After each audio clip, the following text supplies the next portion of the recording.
Hi, everybody. It's Tyler here at VEX Worlds. We're checking with 360H. It's Half Circle coming in from California. This team here, a lot of great features to the robot. They're performing great here so far at VEX Worlds. Take a look at the different standoffs they're using on their robot. We'll be detailing that a bit more, and also how they're implementing their color sort. Looks really good too. We'll be diving into some other things from match and game strategy into different programming aspects with their optical sensors, and just how this team has really become, well, a full circle complete package as well too. So let's learn more about them coming up here on Pits and Parts. Odin, let's dive a bit more into some of your match and game strategy here. Your team has had some great results coming in the VEX Worlds. So how are you approaching this as you get the VEX Worlds? Kind of talk to me more about how that all comes together. Yeah, thank you for asking. So the number one thing going into World is that we want it to be more dominantly towards match play instead of skills, which is different from how we did at States. And what was different about this robot from Worlds is that we looked at a lot of scrimmages and we looked at a lot of stuff for game strategy first to decide how we wanted to build this robot and go along with it.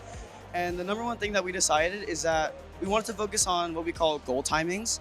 And basically what goal timings is we always want control of the middle goals before the last 30 seconds of the match, which allow us into our game strategy so we're able to pick up as much balls as we can and then dump at the last 10 seconds, 15 seconds. And this timing works out for us because of the amount of scrimmages and match play we've had. And that if we are able to get the mid goals and low goals, we can fight for the long goals, and we're able to get at least 3 goals per match. Before we get to our next segment, we'd like to thank the following. Kettering University's cutting-edge programs and their experiential co-op model seamlessly blend the professional and academic worlds, offering hands-on, future-focused learning that empowers students to pursue new ideas and inspires other institutions to follow their lead. Don't just be ahead of the curve, create the curve. Get more information at kettering.edu/vex. The Robotics Education and Competition Foundation provides fantastic programs for students from elementary school all the way through college. These include VEX, aerial drone competition, online challenges, JROTC, girl-powered, scholarships, certifications, and so much more. To discover these exciting opportunities, visit recf.org and get connected. Coming into VEX Worlds, is there anything that surprised you in terms of how match play has been in your division so far? I think the long goal play has been very aggressive so far, and that we've had to focus a lot more on that, especially because if we're able to grab as much balls as we can, we're able to grab our possession of it, and then we're able to fight for the long goal properly. So once we're able to get the middle goal and the low goal, we can decide from there where we want to do. So we already know that in terms of points, a dump is worth way more than the controls for mid. So we decided that if we're able to dump and we're able to get control of the long goal at the last possible seconds, that's more worth it than getting the mid goals, which is set up for us earlier in the match. John, let's talk more about this robot itself. There are so many great aspects that come together from it, from your standoffs to how your color sort works, and a lot of other great things as well too. What do you want to start with? All right, so I'd like to start with our selection of parts. So the first thing that we do whenever we build a robot is we look at all the parts we have, and then when we start in CAD, we try to use all of those parts and then see how we can use them in new and unique ways. So one of the things that we've been using a lot this year are nylon standoffs. You can see we use them, some round nylon standoffs on our standoff axles, which I'll get into in a second. But we also use them for a lot of non-structural components. So C-channel boxing and then holding up plastic pieces like you can see here and here. And then another way that we use standoffs that we found really innovative is on standoff axles. So you can actually see here that this axle is actually a standoff. And additionally, the pre-roller is as well, and our second to last stage roller on the top here. So there's actually no high strength axles on our robot at all, except for one that we added 3 days before Worlds on our long goal liner, because we found that it slid on the goal better and gave us faster autonomous routines. So the most impressive standoff axle that we have on this robot is actually on the pre-roller. So when we make our normal standoff axles, we actually hammer a Versa hub onto a standoff. However, for the pre-roller, since there's so many wheels and 2 sprockets, hammering all of those Versa hubs onto the standoff is really, really time consuming and actually near impossible. So what I realized is that we can make our own custom Versa hubs to fit over the standoff axle that allow us to hot swap our flex wheels, especially when they get dirty. And the way that we've done that actually is by laser cutting our own Versa hub out of a flap and then securing it to the flex wheel with zip ties. And even though that the flap is a compliant material because it's made of rubber, it still behaves really, really well and robustly when we're in matches. For a team that maybe hasn't experimented with laser cutting yet or anything like that, like what are some of the steps to get started, or how did you go about doing it? Yeah, so the first thing that I do is I start CADing out the robot structure. So that would be, for example, all of the drivetrain and then these upright C channels here, which I do based on like a 2D sketch of the robot from the side. And then from there, I start to make all of our plastic pieces.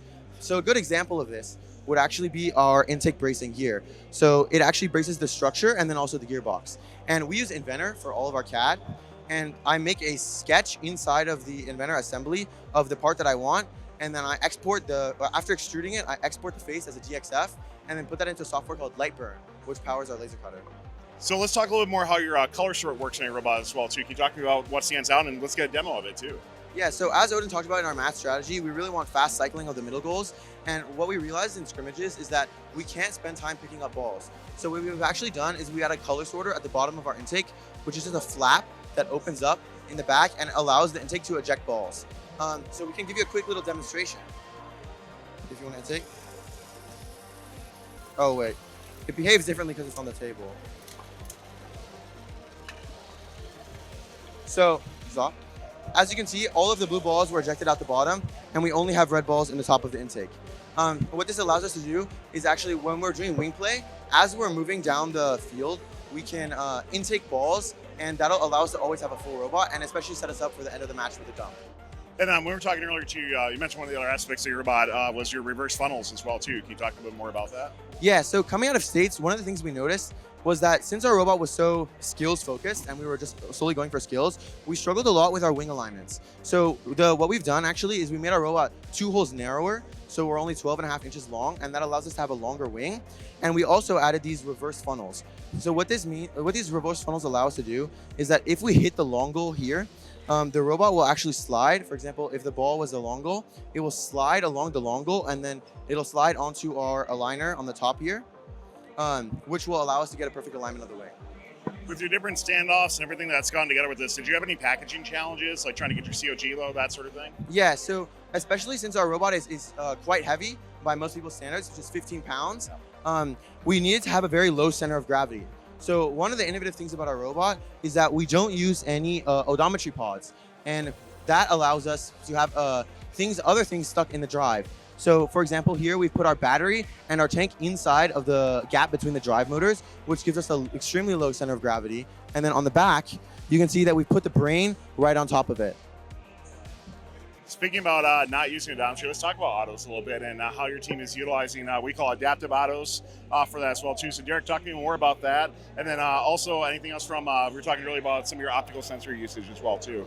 Yeah, of course. So as we mentioned before, we don't actually have any odometry pods on the bottom of our robot, but what we realized from States and all of our other competitions is that the speed of your autons matters so much in this game just to get control of all of the goals.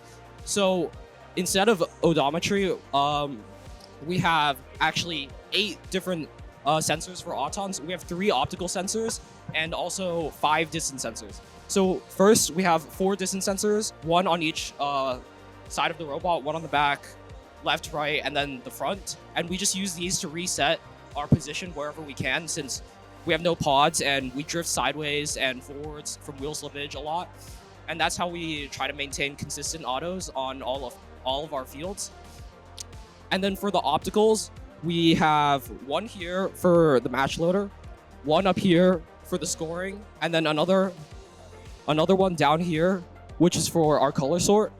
So the first optical is basically when we go into the match loader in autons, we can detect when we see the opponent's block, which means that we're now done match loading our blocks and we can go and continue with the rest of our autos and not waste any time.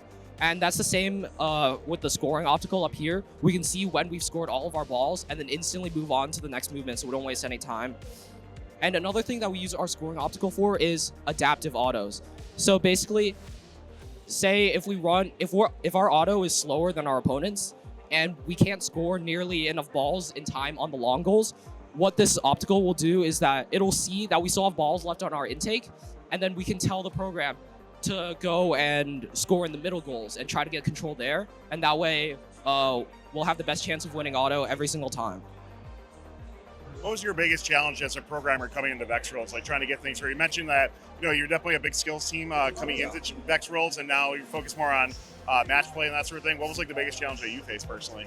Oh, definitely, because we were focusing on skills a lot, and in skills, you really need consistent autos across a really long period of time for skills autonomous. So this entire season, we've basically used tracking wheels, especially a perpendicular wheel, so that we can track our side-to-side movement. But since it's a match play bot for Worlds, we don't actually have that since we want a lower center of gravity. So just knowing what movement algorithms to use, like what if we're overcomplicating a movement, which we can't really do anymore because we don't have pods. We have much smaller margin of error. That was something that I really had to get used to coming into Worlds. Well, 360H, thank you so much for taking time to talk about this. As we're filming this, you got one more match before playoffs, so we're hoping for a very deep run, maybe even beyond as well, too, for your team. Wish you best of luck, and thanks for telling us more about this awesome machine. Thanks for watching. Don't forget to like, subscribe, and click the bell to stay up to date on future fun videos. The Robotics Education and Competition Foundation provides fantastic programs for students from elementary school all the way through college. These include VEX, aerial drone competition, online challenges, JROTC, girl-powered, scholarships, certifications, and so much more. To discover these exciting opportunities, visit recf.org and get connected. Kettering University's cutting-edge programs and their experiential co-op model seamlessly blend the professional and academic worlds, offering hands-on, future-focused learning that empowers students to pursue new ideas and inspires other institutions to follow their lead. Don't just be ahead of the curve, create the curve. Get more information at kettering.edu/vex.